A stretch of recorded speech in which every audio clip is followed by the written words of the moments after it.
Bonjour, mes amis. You're listening to the Sort Yourself Out podcast, where we discuss powerful, top-down, inside-out approaches to uplifting your life on all levels, helping you to free yourself of the hang-ups and blockages that hinder your well-being, so you can leap forward, feeling great in your own skin and giving your best to the world.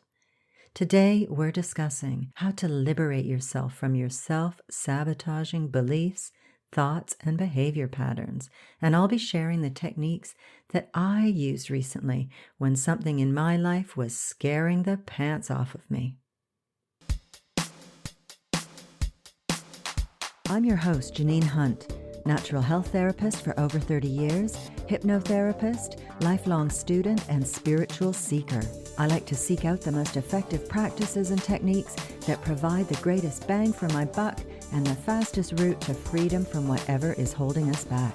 I can't wait to share with you these powerful techniques so that you too can sort yourself out, know deeper meaning in your life, and best of all, a sense of inner peace. So let's get started.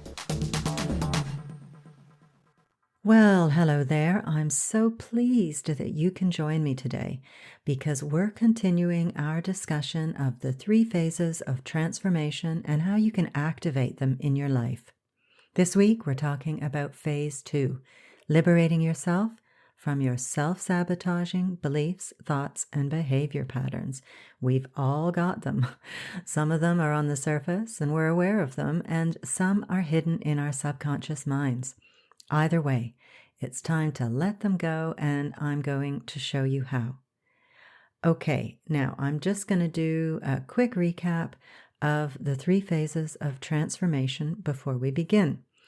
Phase 1 is raising your awareness, discovering the conditioning and programming that is already installed in your being. Phase 2 is liberating yourself from your self-sabotaging beliefs, thoughts, and behavior patterns. And phase 3 is programming your mind with thoughts, beliefs, and new habits that serve your well-being and success. So I'm going to set a little scene for you. A few years ago, I was at work and a client came up to me.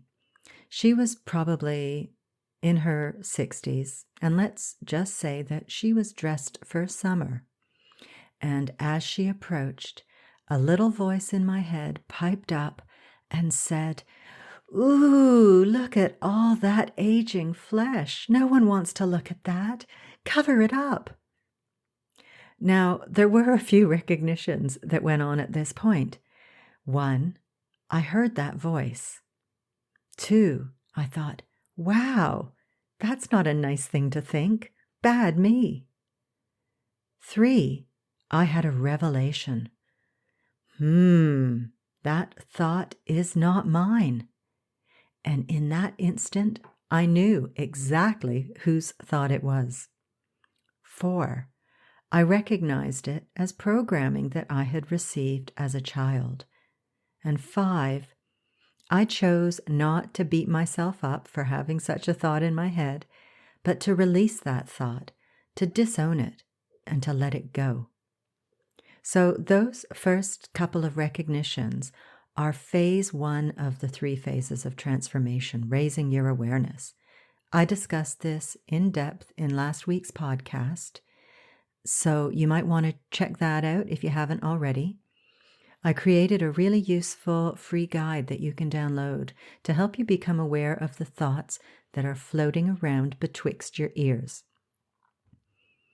The next few recognitions, acknowledging that the thought belonged to someone else and choosing to let it go, are phase 2. And I've got to tell you, it was a big relief to see that thought for what it was. Now, there were a couple of other thoughts that arose, like feeling annoyed that that thought had been instilled in my mind in the first place. Here again, I observed that thought and chose to let it go. So that's a good example of how we receive our programming. I heard all manner of things along those lines as a kid and didn't really think much of them at that time. In fact, I didn't really think of them at all until lately, when I hit middle age myself, and those same damaging thoughts could be applied to me. Yep, folks, those chickens are really coming home to roost now that I've hit midlife. My conscious mind thinks and knows that those ideas are crap, but hell if I don't have a mess on my hands trying to deal with them. It's kind of perverse how the mind works like that. It was all in there like a ticking time bomb, just waiting to blow up when I would be at my most vulnerable. But hey, I know that the main tenet of well-being, and personal growth for that matter, is that crap is always rising to the surface to be recognized and then let go. So today I am going to discuss 3 powerful ways that we can let go of the crap, those limiting beliefs and patterns of thought and behavior that bedevil us and hold us back, freak us out, scare the pants off of us, and all round drag us down. So let's dive in to our first powerful method to liberate ourselves. It's one I use almost every day because it's so dang effective. Now you might be thinking, holy cow, Janine, you must be really messed up if you need this every day. But I use it for phase 3 as well, programming the new thoughts and habits and behaviors that I want to instill into my energy field and into my life. So this liberator number 1 is EFT, which stands for Emotional Freedom Technique. It's also known as tapping. And the great thing about it is that it's really easy to learn and to do at home by yourself. Now, I am all about using the most effective and powerful techniques to achieve well-being and balance in life, and EFT certainly qualifies for that. It can help you clear blockages and emotional issues from your energy field in sometimes an astonishingly brief period of time. Like, seriously, it can sometimes clear up in minutes issues where years of talk therapy have failed. Now, I'm not saying that talk therapy does not have merit, because it does. If that's your therapy of choice, I applaud you for sorting yourself out. But I want us to have options, and EFT gives us a powerful way, and a very powerful way at that, to do the work ourselves, and at home in our pajamas, so we get convenience too. EFT or tapping is a form of energy medicine, and more specifically, energy psychology. Basically, what you do is this. You use a couple of fingers and you tap on the end points of the energy meridians that are used in acupuncture and traditional Chinese medicine, whilst focusing on the issue you want to resolve. And the tapping clears the short circuits that the issue created from your energy field. It also works on physical issues, since many of them have an emotional origin. And then what you do is you tap in positive affirmations related to the issue. And it's possible to get almost immediate relief from a tapping session. And I often feel elated and filled with positive energy after as little as 5 minutes of tapping. And some issues will require dealing with over a longer period of time, as many of our problems are complex and multi-layered. But the great thing about tapping is that you start out tapping on a specific issue, and then as you tap, various related issues will come to mind, and so you can tap on those too. And you end up releasing many aspects that contribute to the overall belief or problem or issue. So, for example, you may start out tapping to release a belief that money is dirty, and as you tap, a memory of your parents arguing over money floats into your consciousness. So you tap on that. Then you remember other programming you've received about money. Say, money doesn't grow on trees, or you have to work really hard for money, or money is hard to come by, or we never have enough money. Maybe it's rich people are selfish and stuck up, or that old chestnut that money is the root of all evil. It's like peeling back the layers of an onion as associated issues and memories rise to the surface. And tapping on all the related issues allows you to really release a problem as you're covering all different angles of it. So now on to Liberator number 2. Challenge the belief. You can change a belief by introducing doubt about it, challenging its validity. London hypnotherapist Marissa Peer recommends asking yourself the following questions about your beliefs. Where did that belief come from? Where did I get that belief from, and what authority did the person who held that belief have? Where did they get it from, and is it relevant to me? Is it based on anything that is real and tangible? And the more you question the origin of belief and ask yourself why you are holding it, the more you will begin to doubt it and question its validity. You will no longer fully hold that belief to be true. Like in my earlier example about the voice in my head that popped up saying, "Ooh, cover up that aging flesh," I recognized its source and why that person had that belief. And I acknowledged that it was a powerful belief in the 1950s, and probably everyone had it, but that it was outdated today. I decided that it wasn't beneficial to me and that I didn't want it in my head. So Liberator number 2, challenge the belief by introducing doubt about its validity. And on to Liberator number 3, mindfulness. Although we're talking about phase 2, liberation, mindfulness is a practice that spans all 3 of the 3 phases of transformation, and for me is one of the main pathways to achieving inner peace. It helps on so many levels. It reveals our thoughts and beliefs to us so that we can release them. It helps us to live in the present moment so that we aren't festering emotionally or mentally over things, feeling regret or shame about the past, or projecting ourselves into the future with debilitating cycles of worry.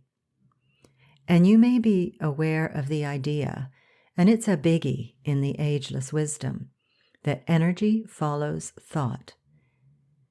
Thought is the creative force in the universe. Every single thing that has ever manifested on the physical plane, think of an invention, for example, was first a thought in the mind of the inventor. Edgar Cayce, known as the sleeping prophet and the father of holistic medicine, said that mind is the builder, that the mind is the bridge between the realm of spirit and the world of physical reality. His entire formula, which summarizes the creative process itself, is spirit is the life, mind is the builder, and the physical is the result. So it's important to pay attention to the thoughts you are energizing and whether you want them to manifest in your life. You need to know that if you've got a thought that you're festering and obsessing over, you're providing it with powerful emotional energy. And it may be something that you do not consciously want to manifest in your life. But that emotional energy that you are generating over and over is in fact capable of activating that unwanted thing in your life. Because where your attention goes, energy flows. And a related concept to energy follows thought is that what you focus on grows. In the Edgar Cayce Handbook for Creating Your Future, we read, "Your mind is like a tree, and the thoughts that enter your mind are like birds. It's not so important which birds light on a branch of your tree for a moment and then fly on. What matters is which birds you allow to build a nest in your tree and make a home there. There's probably not a fleeting thought that we all haven't held at one time or another, but the thoughts that build our reality are those we feed on day after day. Wow, that's good to know, eh? So we all have a choice about what's going on in our heads. We can choose to be negative and allow negative thoughts to dominate our minds and consequently taint our lives, or we can choose to take charge of our thoughts. And I had to do this myself recently. During a routine vet visit with my beloved little doggy Twiggy, the vet found a lump that would require a serious operation. Now, a few years ago, I lost a pet during an operation, and the thought of Twiggy needing an operation filled me with fear. In the briefest whiff of a thought about the operation, the fear would overcome me automatically, and I'd feel it like a punch in the guts. It penetrated right to my core and just filled me with a sense of panic and a sense of dread. And I was able to recognize this pattern playing out in me. And I knew that I had to rewire this reaction so that when I thought about her operation, I acknowledged that it was to heal Twiggy, to make her well, to prolong her life, and that not having the operation was not an option. So I used Liberator number 2 to challenge this belief. I thought about all the people who had had anesthetic and operations and survived. I thought of my old dog Rosie, who once had to be anesthetized just to have her nails trimmed, and how she was fine afterwards. I thought of a friend's dog who had recently been castrated and who was alive and well after his operation. And I thought of how 3 years ago, when I adopted Twiggy, she had been spayed the day before she came to live with us, and she not only survived that operation just fine, but handled that, coming to a new home and being separated from her pup who was going to another home with good cheer and a lively attitude. I also did EFT, Liberator number 1, to release that fear and instill positive thoughts around healing Twiggy. I visualized receiving a phone call from the vet telling me Twiggy was doing great and I could pick her up at 5. I visualized picking her up from the vets, bringing her home and her sitting in my lap, healthy and content. I visualized taking her on holiday with us in a few weeks' time and having lovely walks in the rows of vines in the south of France. And I knew that my thoughts and fears were irrational and untrue. And I took charge to create new patterns of thought that got me through the 2 weeks before her operation. I did not have to be at the mercy of my old programming. I decided instead the thoughts I wished to have about this situation, and whenever the fear arose, I replaced the fearful thoughts with my chosen thoughts. All I had to do was catch myself in the fearful thinking. That's Liberator number 3, mindfulness. And then take a moment to reinforce my chosen new pattern of thinking, whether it was just talking to myself, a quick visualization, or doing a couple quick rounds of EFT. And my beloved girl Twiggy, I am extremely happy to report, is doing great. As we speak, she is snoring away in her little basket beside me and is in general just back to being her vivacious, bossy self. In fact, I'm going to wrap this up now as it's time for the girls' evening walk. So I really hope that you found this discussion on my 3 powerful ways to liberate ourselves from limiting beliefs and patterns of thought and behavior helpful, and that you're going to try them out in your own life. So let's just have a quick recap of those 3 ways. Number 1, EFT, Emotional Freedom Technique or tapping. Number 2, challenge the belief, introducing doubt about it, challenging its validity. And number 3, mindfulness. Now, as I said, mindfulness helps in all 3 phases of transformation. It's a mega top-down approach. And by top-down, I mean that we are using the higher part of ourselves to manage the lower. Top-down practices have a knock-on effect that ripples out to uplift and illumine all areas of our life.